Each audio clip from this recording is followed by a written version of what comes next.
Sahana Bhavatu Sahano Bhunaktu Sahaviryam Karavavahai Tejasvinavaditamastu Ma Vidvishavahai. Om Shanti, Shanti, Shanti. Om, may the Divine Being look over us lovingly as a mother and father. May the Divine Being support and nourish us as a mother and father. May we have the strength and skill to study together the art of spirituality. May no misunderstandings arise amongst us. Om, peace, peace, peace and beneficence to us and to all beloved beings everywhere. Jai, Jai, Jai. So, good morning, namaste, good afternoon now, and namaste. Welcome to our Saturday class on Patanjali's Yoga Sutras as translated by and commented on by Swami Prabhavananda. We are on chapter 1, just finishing Sutra 31. Before we go ahead, are there any questions or comments left over from our previous discussion of Sutra 31 or anything else? All right, dears. I'll start with this. Religion is not simply a state of euphoria.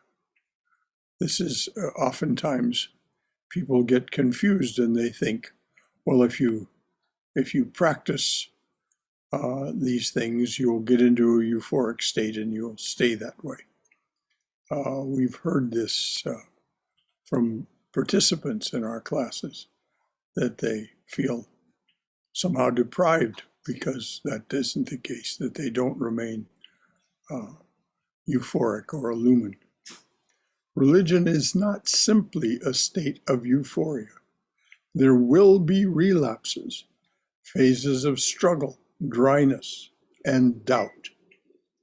But these ought not to distress us. Not distress him, speaking of the aspirant.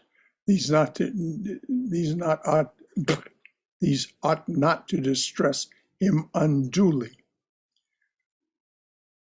Conscious feelings, however exalted, are not the only indications of spiritual progress. We may be growing most strongly at a time when our minds seem to be dry and dull. So we should never listen to the promptings of sloth, which is tamas.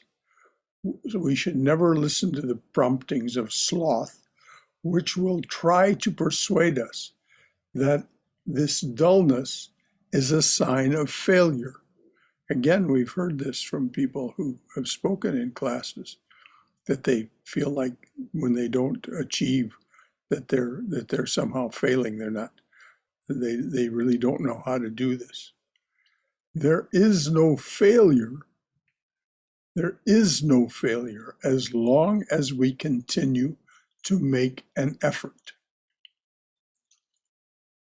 So before we go on to Sutra 32, any comments or questions about what was just said? Anything from your own wisdom or experience in pursuing this path, or anything that raises a concern or a question? Can you hear me? Yes, certainly can. Okay, I switched microphones and cameras a minute ago. It seems that euphoria, as a goal, is just chasing pleasure. Mm-hmm. because euphoria is a feeling, Hmm. and it's body, mind, spirit, but it connected, but everything's one anyway. It is an extreme feeling, and of course it's going to pass. You know, if the only reason we're able to experience even a blip of euphoria is because it isn't constant. Hmm. And It's blip, it's not constant in us. It is constant in the truth of being. I, but I was just about to say that I think bliss and euphoria are two different things. Ah, Of course, words, whatever. But bliss is not, I don't think bliss is a state of constant euphoria, no. because euphoria is a feeling. It's that, Yes. and bliss is not like that. Okay. That's Very, my story. Sorry. very well said and very well observed. Anything else from anyone? Hi, Brother Shankara. Yes, Samesh. Yes. So what Cindy said, brings something to my mind. So is it like, when you say Sachidananda, then you are being a bliss or versus having a feeling of euphoria? Is that like being versus feeling something? That's the difference? Or the more we connect to ourselves, that's when you are more blissful? Well, euphoria is, as Cindy pointed out, an extreme feeling. Now, samadhi is not a feeling. Samadhi results in a feeling of bliss. Uh, but that's when you're in that state of savikalpa samadhi, there's no real thought or feeling of bliss. There's no body consciousness really at all. So it's when you return to body awareness and mind awareness that you feel euphoric or blissful. But you're right, Satchidananda says that that which is, call it by the name Brahman or Atman or whatever, Brahman does not exist, it is existence itself. Brahman does not know, it is knowledge itself. Brahman is not bliss, it is the state of blissfulness itself. So when we experience it, we are touching that, no two ways about it. But and it is our birthright, our true original nature is blissful because it is partakes of Brahman. But it'll come and go. It'll simply come and go. And that's what the Swami points out, is that when there are periods of dryness, don't be daunted, don't be discouraged. That will pass, and you may even be gathering strength in those moments that will lift you even higher afterwards. Anything else from anyone? Thank you, Somesh. Could I make, oh, somebody else, go ahead. No, go ahead, Cindy. Go ahead, Cindy. Wanted to tag on to what being a word person, I just looked up difference between euphoria and bliss. And this is something I wanted to say about euphoria and the gunas. This says, as nouns, the difference between euphoria and bliss is that euphoria is an excited state of joy, while bliss is perfect happiness and balance. Very nice. Because euphoria has that rajasic, it's like rajasic sattva. Yes, Rajas mixed with Sattva, yes. Yeah, whereas bliss is like above sattva. It's the yes. sattva beyond sattva. Yes, it Perfect is. It balance, is. equilibrium. Yes. Yeah. Very, very well said, and thanks for looking up.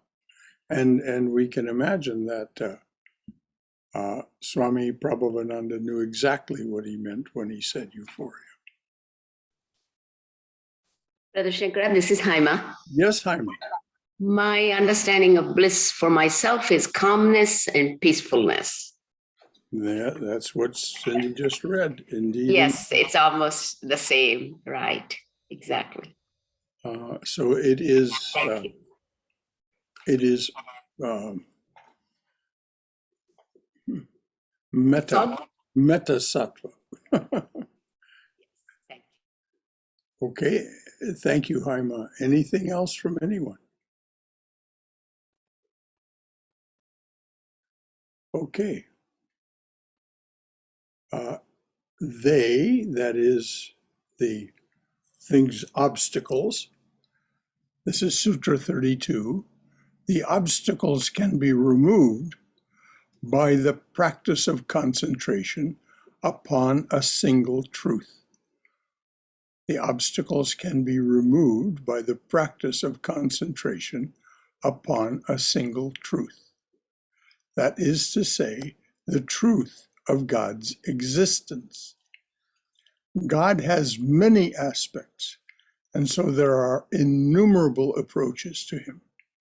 Patanjali will deal with some of them later in detail. This aphorism simply stresses the importance of single-mindedness, a single truth, single-mindedness, one-pointedness of mind. When the aspirant has chosen his ideal form of the Godhead and his way of approaching it, he must hold fast to that.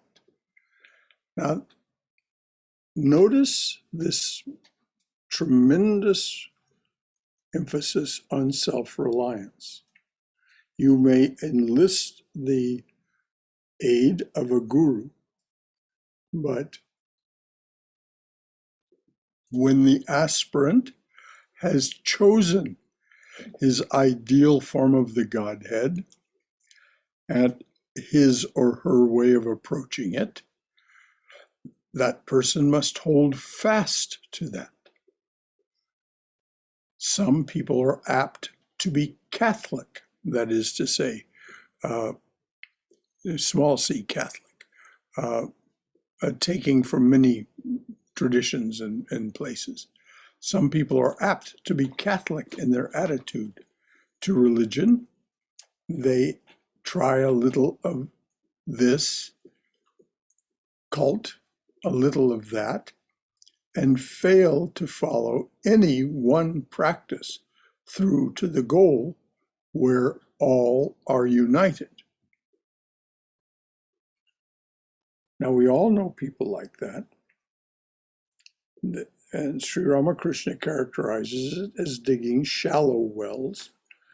You dig a well a little bit, you hit rock, and you stop.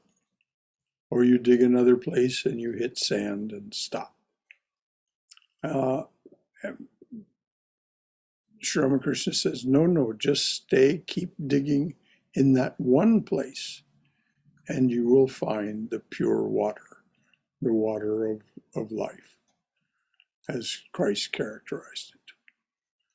So this is what the Swami is referring to here. Those people who dig a shallow well here, a shallow well there, and never really follow through with anything to where they reach the goal. And this is a phase, it seems, with people. And who knows how long it lasts. It's not our business. And certainly we aren't to judge them. If we weren't immersed in ignorance, we wouldn't still be embodied. So their ignorance is simply different than ours in character and perhaps even amplitude. But it's nevertheless simply one form of ignorance and another form of ignorance.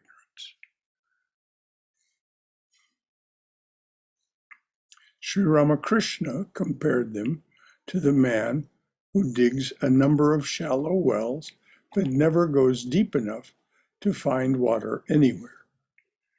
In order to achieve this concentration, the concentration on a single truth now he's talking about, in order to achieve this concentration, we must calm and purify our minds. Patanjali now tells us how to do this. He prescribes the mental attitude we should take toward our neighbors in this world. We're going to have a calm, pure mind. Patanjali now tells us how to do this. He prescribes the mental attitude we should take toward our neighbors in this world. So before we go on to Sutra 33, that is this prescription, anything that anyone would like to add from their own experience or any concern or question they have? Brother Rajiv here, I have a question. Yes, Rajiv, yes. And to describe this, I would like to describe an allegory. So let's say you are in a room and that room represents you, and there is a light, there is a pedestal in the middle of the room with a light, like a lamp. And that lamp is your chosen ideal. And you keep that constant, you are focused on that. But the room, what paintings to put in the room, what sofa, what, maybe you keep experimenting with that. So it's like the spirituality of the central light and the spirituality of the surrounding things, the various tools that you use to sort of, organize your life may come from different traditions. So is that an auspicious approach? Rajiv, what you've described sounds innocuous enough, but it depends entirely upon your attitude toward those things that are other than your chosen ideal.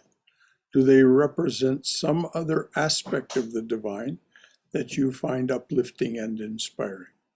Clearly, many people, myself included, have images of Christ because Christ was a part of the growing up, and also because of who Christ is, not was, but is. And also there's this feeling of identification. So to generalize too much would be just a little fuzzy. So it just depends on what you have in the room with you and your attitude toward it. If it draws your mind toward a different ideal, as if there's a different king on the other side of the river, so to speak, then no, there's only one existence. So whatever is there needs to remind you that there is only one existence, one, and is all included in that chosen ideal. It's all part of that chosen ideal. As Sri Ramakrishna practiced a number of different spiritual paths and ways of being with the divine. But he practiced them one by one, not all at once. And he then ceased when he achieved the goal with each of them. But he did have a number of different images of different deities and forms of the divine in his room, and he worshipped them daily, even though Kali was at the center of his being. So that's as close as I can come to answering that accurately. And brother, in defense of people who try to taste different waters before choosing their ideal, like I myself, I spent many years trying to taste all sorts of waters But I do see that when I chose, it is a very conscious, deliberate, and a very confident choice. But I do see that people who are sort of like, maybe like a sensitive nervous system or whatever, they get carried away, like, by something which sort of, they end up spending many years of their life and they finally get disillusioned because they didn't taste enough waters to know what this really is all about. Well, you have to, you must explore in the beginning before you decide. I mean, otherwise you're simply being a prisoner of whatever dogma you were brought up with. And that's inauspicious.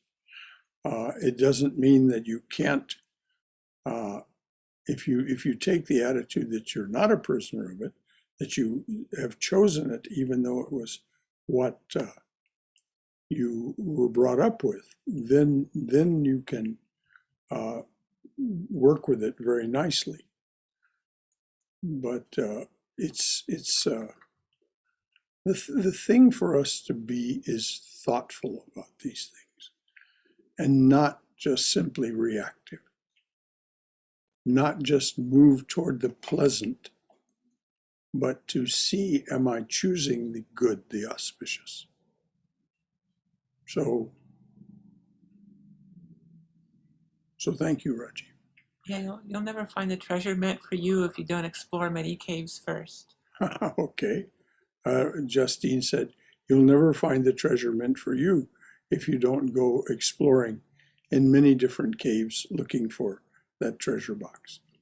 But as Swami Brahmananda pointed out, people come to him and he has the treasure box to offer them, but they're still looking for potatoes, eggplants, and onions. So they're not really looking for the treasure box. They're looking for satisfaction in life. And, that is ultimately a fool's errand. But until that's known, there's no way of judging anyone else.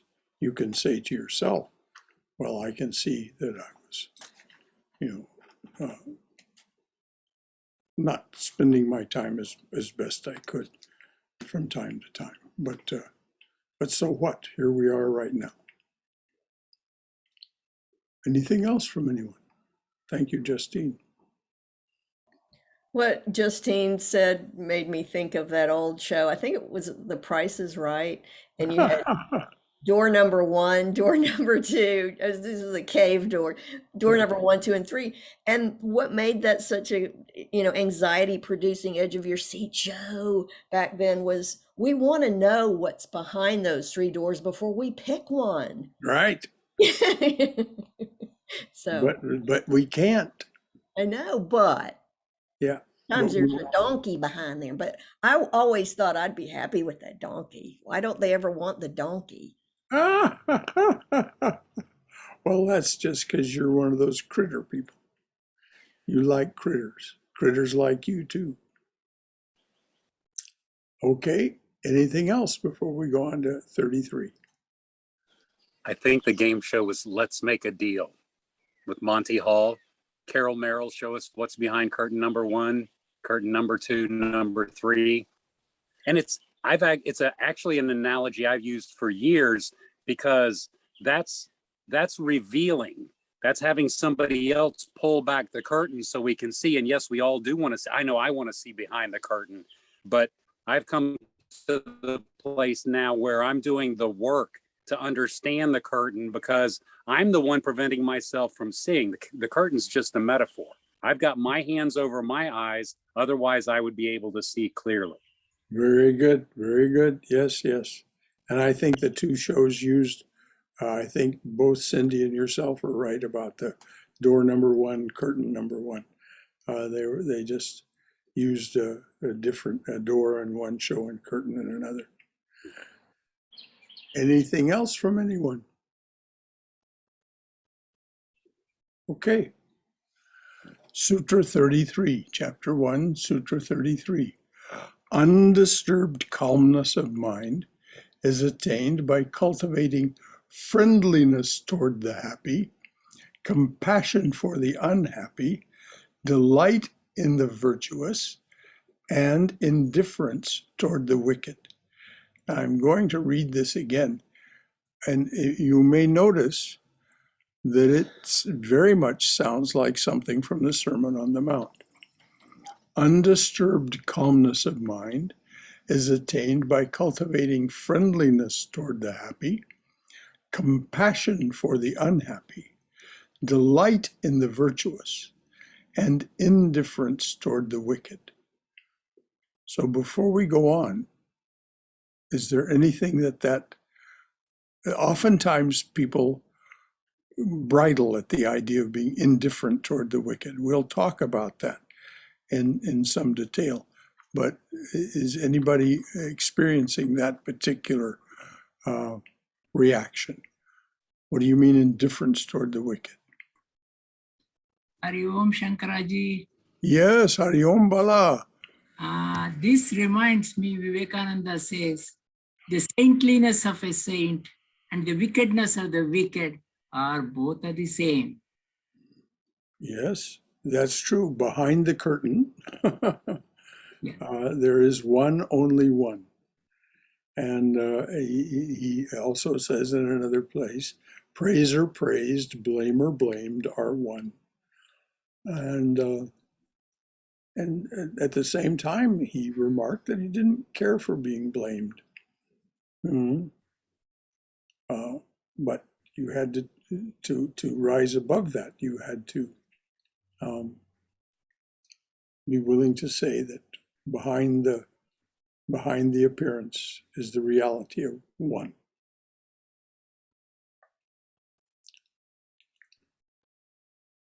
I think maybe he's saying indifference in part because you don't have to carry that like an anger or an outrage or a disgust Right. or anything like that. You don't have to carry a judgment. You can just be indifferent to it. And it's really not approving of the wickedness. It's just not carrying their wickedness in you. No, precisely.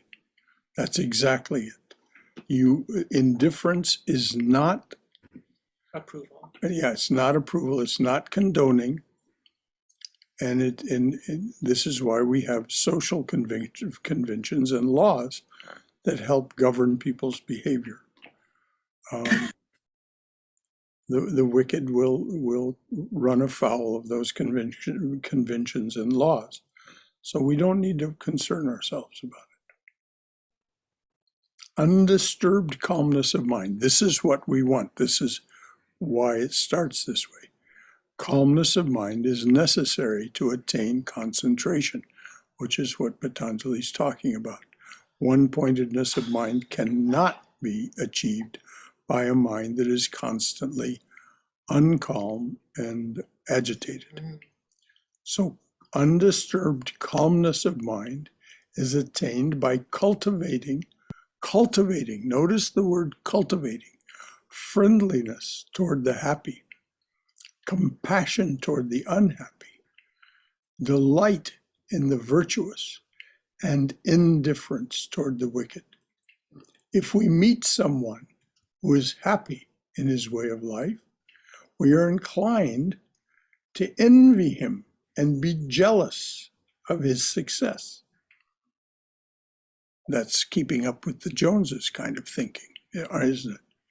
We're inclined to envy him and be jealous of his success. We must learn to rejoice in it as we take pleasure in the happiness of a friend. If someone is unhappy, we should feel sorry for him instead of despising him or criticizing him for being for bringing misfortunes upon himself. We should feel sorry for him instead of despising him or criticizing him for bringing misfortunes upon himself. And again, While he made his bed, let him lie in it. Let Miss Misery be. You know, these are all folk sayings in our culture that are emblematic of what the Swami is talking about. So rather than that, we should not only feel some compassion, but as the Swami says, if it's within our capabilities and our means, we should sustain and comfort anyone who is suffering. Usually a person, you say, they made their bed, let their lie in it. We may not know how that bed got that messy. It may not entirely be their fault. So Oh, yes. that's a rather judgmental and harsh attitude to take. Well, but haven't we all heard it? We have all heard it. And it may have even been directed at you. Well, you made your bed. You just go ahead and lie in it. Oh, I've heard it. Yeah. Brother, Yes. about the indifference to the evil, The wicked. or the wicked, I'm sorry, the wicked. I'm trying to, that's something seems really pertinent today because what we see going on in the world and especially the US, and there's this sense, I think, that there's a lot of good people that are just remaining silent, perhaps out of fear, but for whatever reason to speak up against what, deep down they know is not true. And certainly many, I'm thinking, many evangelical Christians have been criticized for their silence in relation to Donald Trump. Mm-hmm. And I'm not trying to just focus on political specifically, but I think if we're indifferent, does that also mean silent? This is where we draw a fine line, Stephen. Our indifference is a matter of our own mind. Our indifference toward it is we don't let it agitate our mind. If we indeed feel as if it will be of any use for us to contribute our voice through signing petitions, writing letters, participating in a demonstration, as long as we do not allow this to upset us and disturb the calmness of our minds, we can act very decisively in opposition to something that has crossed our boundary. But it does not mean that we allow it to disturb us. We act out of wisdom and even love for those people who are being taken advantage of. Often these things that where we feel the need to take action are in the category of social injustice. And so we support organizations who fight social injustice. We support organizations that feed the hungry and house the homeless, and so on. These are all things that we can do, but we do it out of consideration and compassion rather than outrage or anger. That's the difference. So it isn't that we don't and can't act in our indifference. Our indifference is a matter of our own minds. Thank you, brother. Okay. Anything else from anyone?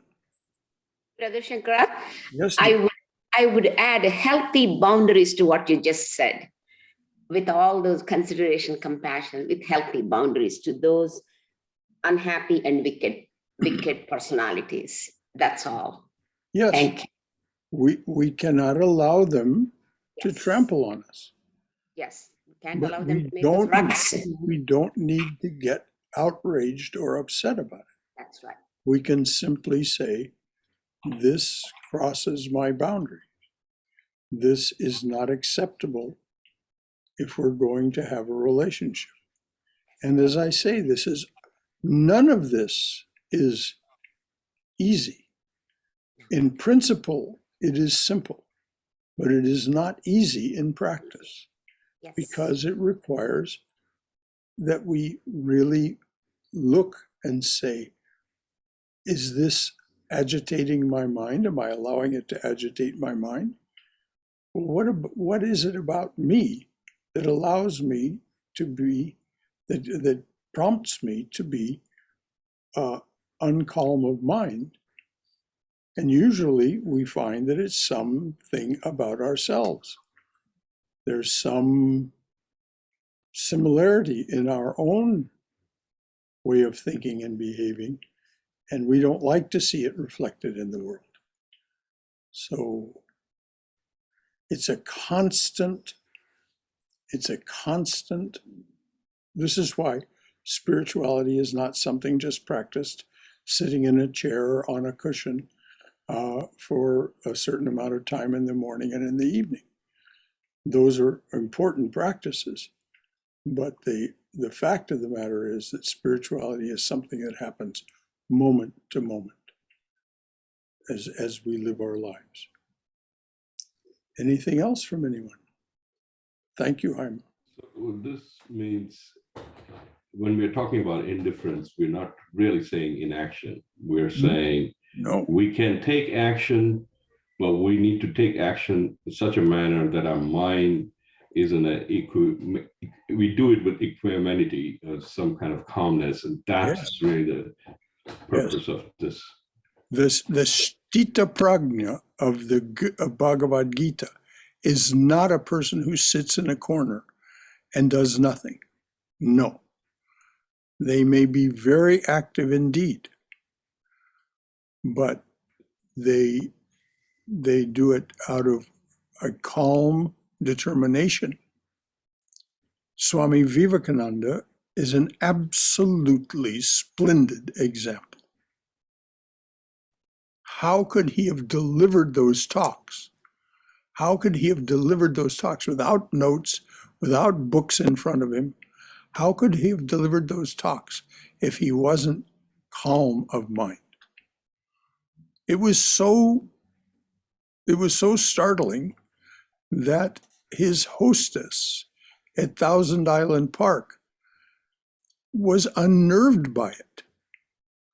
The Swami said such remarkably powerful things and never seemed to be upset, though he was saying the most incendiary things about what was necessary to pursue spiritual life.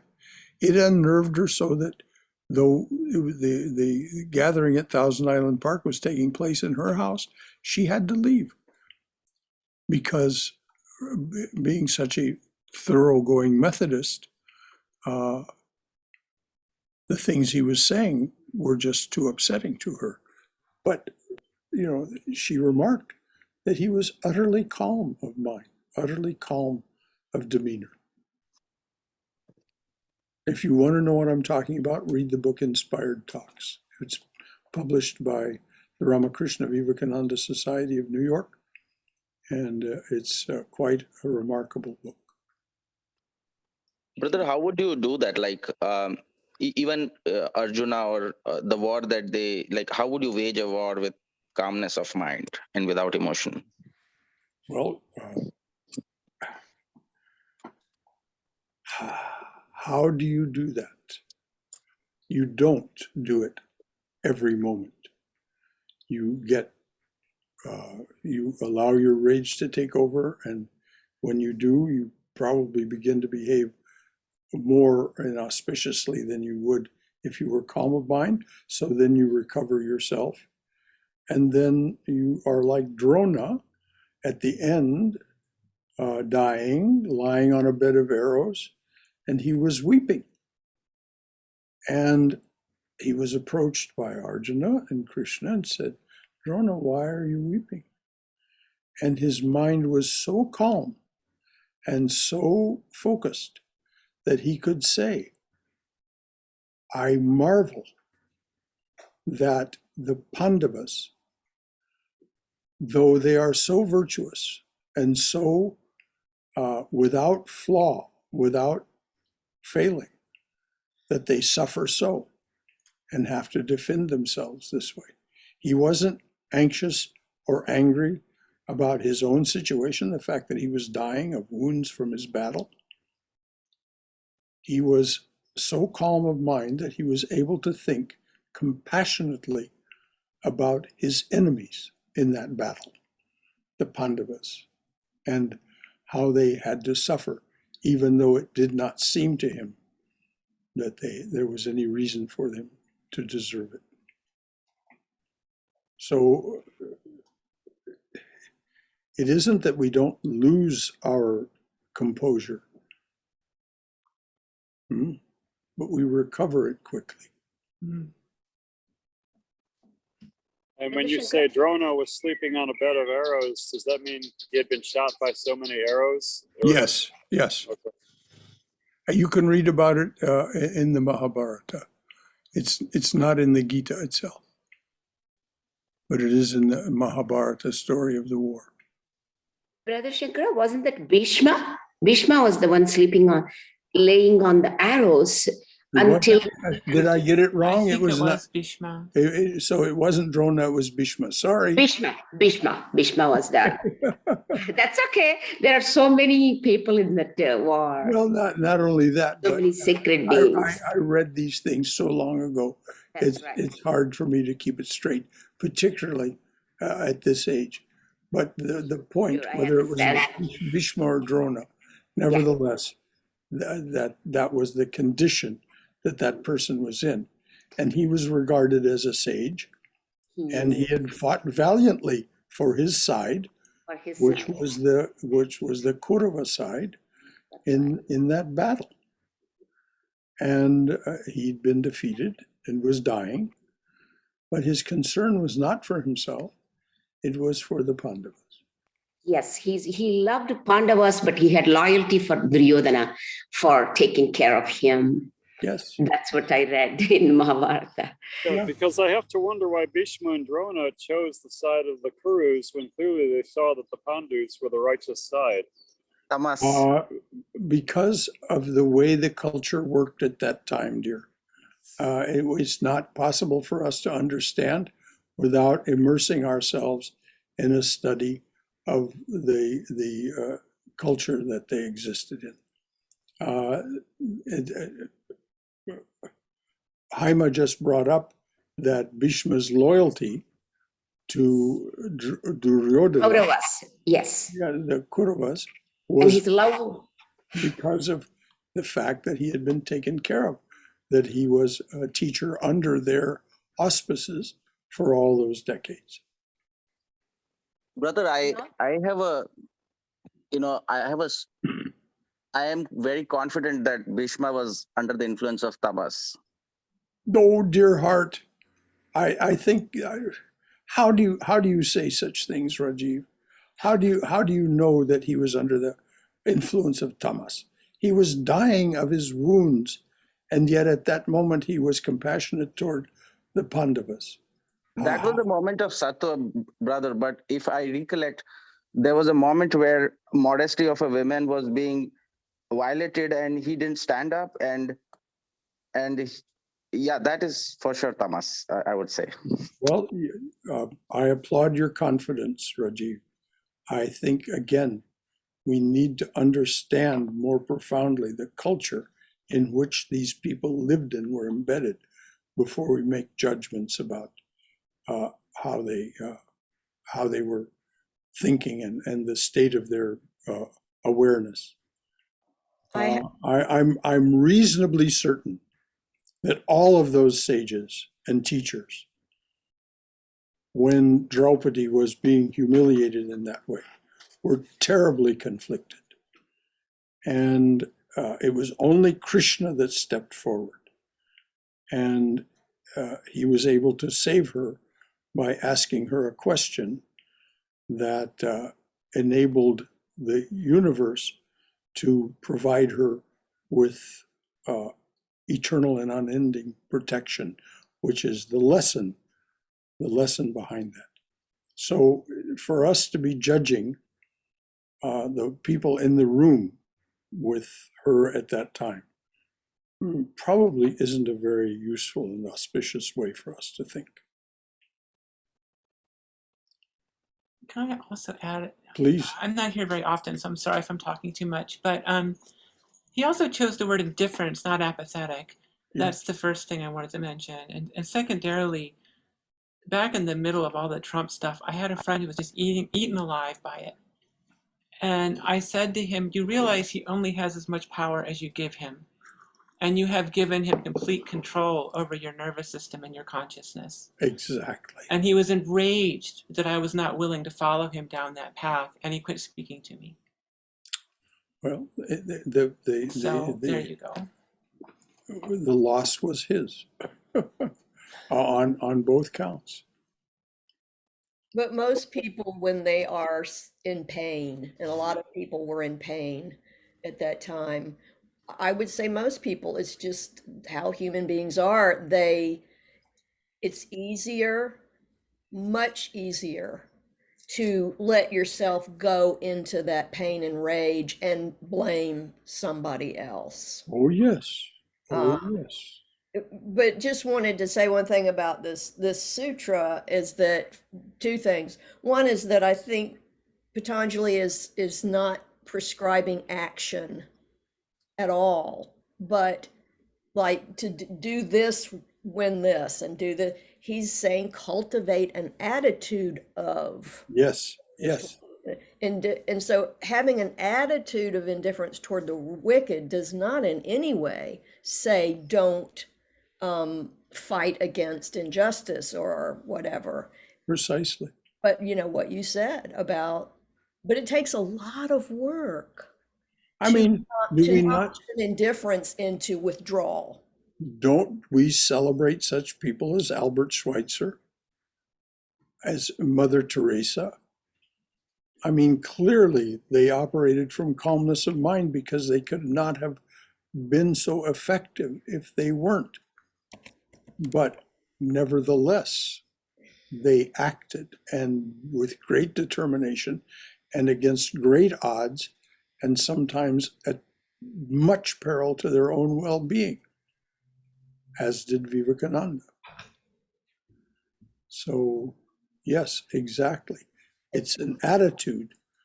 It's so that you remain calm of mind, not a prescription, as you said. There's nothing in the sutra that says, act this way, not that way, and so on and so forth. Very well observed. Brother Shankara? Yes, dear. This is Swayam. Yes. Also, it's only when we are calm and centered that we can actually look at the problem.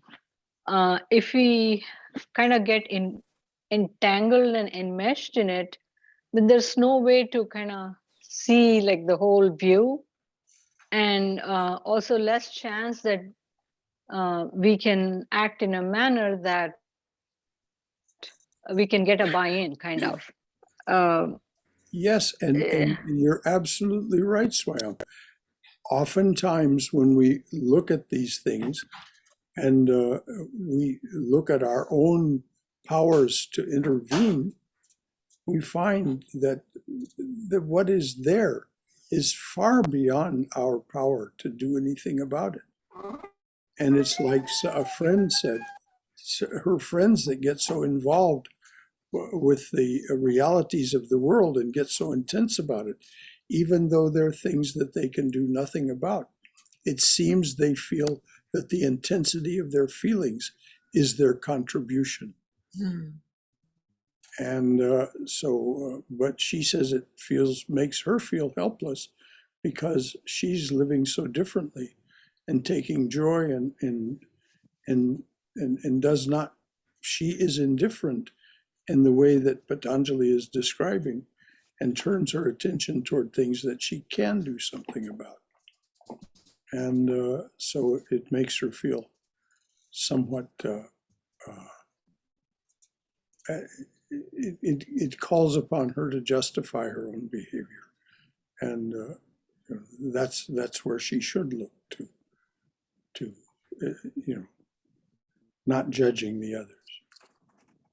But this is where Walt Whitman comes into it. Walt Whitman says, apart from the pulling and hauling stands what I am, even though apart from the pulling and hauling stands what I am, even though during the Civil War, he was endlessly active in service of the wounded from both sides of the war. Endlessly active. If you find some things about his biography, you find he worked late into the night, gave money from his own pocket to people who needed money, wounded soldiers who needed money for something, and he would give them money from his own pocket. So it isn't that he was inactive, but he remained calm and could make very good judgments about what should be done and how to best spend his time. He was widely celebrated for this, though he wasn't seeking any acclaim at all.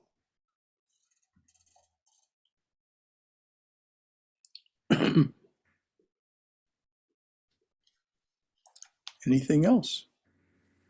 Om Shankaraji. Yes, Bala. It reminds me one thing about, I think it was about 5 or 6 years ago, Harinamananda, actually, when he came to Atlanta, he said one actual real story about a gentleman in San Diego whose only son was killed by somebody, and he was in jail for 20 years or 25 years, whatever it is.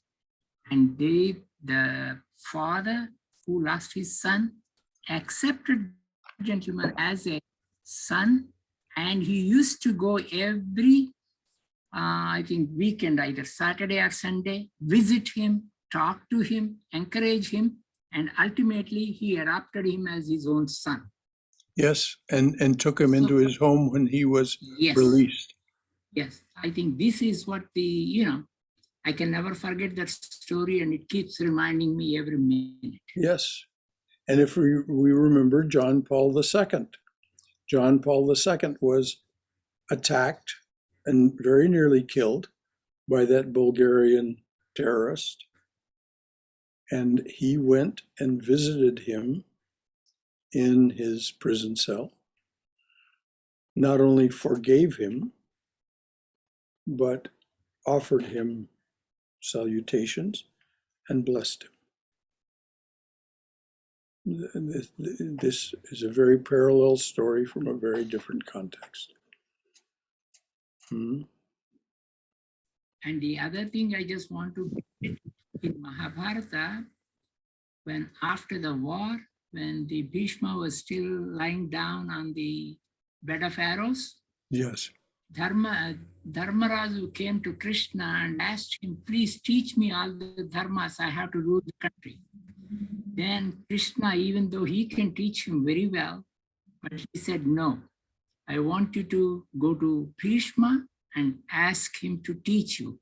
Actually, there is a whole about 50 pages or 60 pages in Mahabharata. Actually, Bhishma teaches him all the dharma aspects of the thing. So this is what it is. So he is the, he is the dharma. That is what even Krishna says. yes. And so for us to characterize him as otherwise is simply a judgment of our minds. We need to take what the Mahabharata says about this because it comes from that cultural and spiritual context. And it's not. So I'm going to go back and read the sutra again. We're just about to the end of our time. I'm going to go back and read the sutra again. It starts with the goal. undisturbed calmness of mind, which is what is absolutely necessary in order to gain the one-pointedness of mind that will allow us to eliminate, to avoid the obstacles that otherwise block us, the ignorance. Undisturbed calmness of mind is attained by cultivating friendliness toward the happy, compassion toward the unhappy, delight in the virtuous, and indifference toward the wicked. And notice, as I thought, and so often happens, we didn't focus so much on the rest of this, but on this business of how to deal with wickedness in the world. This indifference toward the wicked is such a potent teaching. And we as a class, that's what we mostly discussed since we read this sutra. And that's to be applauded. That's to be applauded. It's the most challenging part of that sutra. Well, actually, it's not. No? But the most challenging of it, the most challenging part of it for us really is to be compassionate toward the unhappy. That is the biggest challenge for us. It's where we most often trip ourselves up. We, and rather than practicing compassion, we practice pity. And pity is condescending. Compassion calls on us to be actively compassion, being with the person. That's the COM part of it. We share their passion. And that is actually the most difficult of this, and is where we're most likely to box something up and make a judgment about it. We use some phrases, they made their bed, let them lie in it, so on. Even though we may be more selflessness is very difficult. Selflessness is required to share the happiness of the happy, but even more challenging to share the sorrow and the unhappiness of those who are in that condition. To really be with them and sustain and comfort them in a way that it is meaningful to them. I concede. Brother Shankara? Yes, dear. I think, we're all, I guess, seeking union with the absolute or the bliss. Mhm. And anything that kind of makes us feel more separate, we want to push away. Yes. So if we are interacting with somebody who's unhappy or, in our judgment, wicked, or that separation increases, it's harder to include them. Yes. And it somehow brings our own, for lack of a better word, inadequacies to the fore. And we don't want to deal with it, so we push it out by saying, oh, they're, and it takes a long time to, I guess, get to the point where even that we can include inside. This is why St. Francis of Assisi said, this is a paraphrase, but it's very close. True compassion and love can only flow from, notice the word compassion, true compassion and love can only flow from our eyes and lips when we too admit that we are capable of any act. And as you say, Swayam, it's so often we don't want to deal with that at all. We don't want to deal with our shadow side. We don't want to deal with the fact that sufficiently provoked, we're probably capable of any act. So I don't think we're called upon to be perfect either. no, Just if we're just practicing, we're practicing this path. And what Haima said earlier about boundaries, we have to take care of ourselves, because if we cannot deal with someone in our environment that's just unable to deal with their own stuff, and we can't deal with it, we can't keep up compassion for them, we have to move away from them. But I have to say, right then and there, I wish people would just quit using this toxic people thing. People are not toxic. Even the worst people are not toxic. I really, and if somebody just gets you down more than you can deal with, don't be around that person. Just exactly. don't.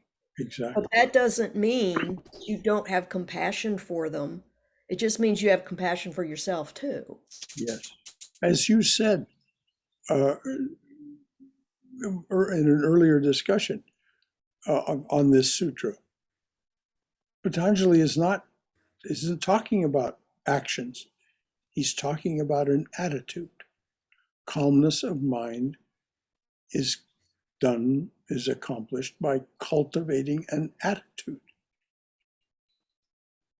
And then he prescribes what the attitude must contain. So I really like what you said, Cindy. Doesn't mean we're not compassionate toward the person. They may be the person who most deserves our compassion, even though they're the most difficult to offer it to. Anything else from anyone?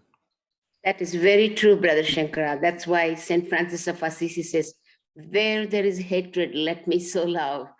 I Yes. like that. Make me the instrument of peace. Yes. So that just sticks with me all the time. Yes. Those are the people really need more compassion from us. We need to go beyond their behavior. Where is it? There may be so many other factors for them to be like that. We'll only see them clearly if we're indifferent toward their wickedness. Exactly. We'll only see them clearly if we're indifferent toward their wickedness. Okay. It's just slightly afternoon. We'll leave it there for now.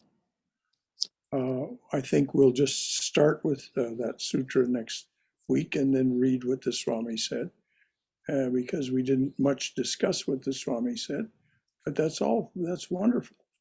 So we'll start with Sutra 33 next week. As far as I can see, there's no impediment toward a class next week. And tomorrow morning, the discussion will be about the end, the ultimate, well, actually the penultimate, but just before the ultimate goal realization by the bhakta, and that is surrender. It's a different kind of topic than we've been discussing here, although you'll hear many echoes of what we have discussed in that discussion of surrender. So that's tomorrow morning at 11 o'clock. And then, of course, we have our regular classes on through the week.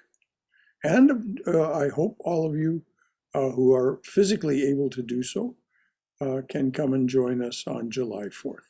We're having the July 4th. It's on a Monday, and we'll meet in the chapel at 7 p.m. We'll meet there for Arati. We'll do Arati and then go into our discussion of why we meet on July 4th. There will be a short talk and then some readings and songs by congregation members. And then we have our traditional July 4th meal in the monastery. And then at dusk, we'll go out and and we'll enjoy some fireworks. So any of you who can come physically on July 4th, please do. All of this stuff that is in the chapel, all the time in the chapel, which will run start at 7 and run to somewhere close to 8:15, 8:30 before we're finished with what we do in the chapel. And then the Zoom link will close and we'll come in the monastery and so on. Any final thoughts or comments or questions from anyone? I have one question for Shankaraji. Yes, Bala. Last Wednesday, I was trying to, come on the Zoom Divine Grace class. I was a little late, about I think it's about 7:45 or something, but it did not allow me, and it said, "Oh, the host has another class or something to that effect." So I don't know why, dear. If you were clicking on the Zoom link for the Wednesday class, I don't know why it would have said that. I honestly don't. Cindy, do you have any notion as to what might have happened? The only reason, Bala, that it would have done that is if you had accidentally clicked on the wrong class or on the RT, because the RT and the class links are so close together. Because if it had been a bad link, then nobody else would have gotten into the class either. So just when it happens, just double check. Just get out of it. Huh? I check it out again and see whether I did the right one or not. Yes, they're all listed on the website. Yeah, I saw it. And you just make sure. Yes. But anyhow, on that day, I listened to the previous link on the YouTube. Okay, very good. All right. Well, thank you, Balaji. I just wanted to add, it happened to me one time. Instead of clicking Saturday, I clicked Sunday or something, and then I realized, oh gosh, today's just Saturday. So I clicked back on the right date, and it was fine. But it's true that unpredictable things happen. So, but Zoom seems to be pretty reliable. If you click on the right link, you should find your way to what you're looking for. Anything else from anyone? All right, dears. Om Hari Om. Om Asato Ma Satkamaya. Tamaso Ma Jyotirgamaya.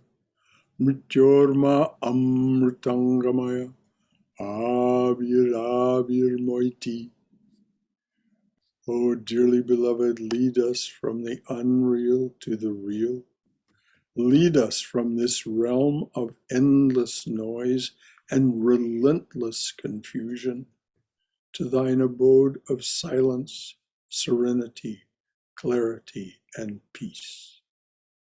Lead us from darkness to light. Lead us from darkness and ignorance to the brilliance of thy wisdom and love. Lead us from darkness and ignorance to the brilliance of thy wisdom and love. Lead us from death to immortality. Light us through and through. Light us through and through with thy everlasting, shining presence. Jai Shri Guru Maharaj Ji Ki Jai. Durga, Durga, Durga. May we be safe. May we be healthy. May we be cheerful. May we have peace of mind. May we go forward in the loving and protective embrace of the Divine Being as our Mother and Father. Om Hari Om. Om Shanti, Shanti, Shanti. Peace, peace. Peace and beneficence be to us and to all beloved beings everywhere.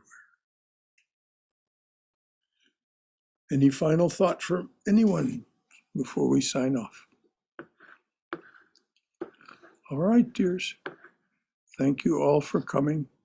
See you the next time you find time to join us. What a joy. it is to be with you. Jai Shri Ramakrishna Jai Ma.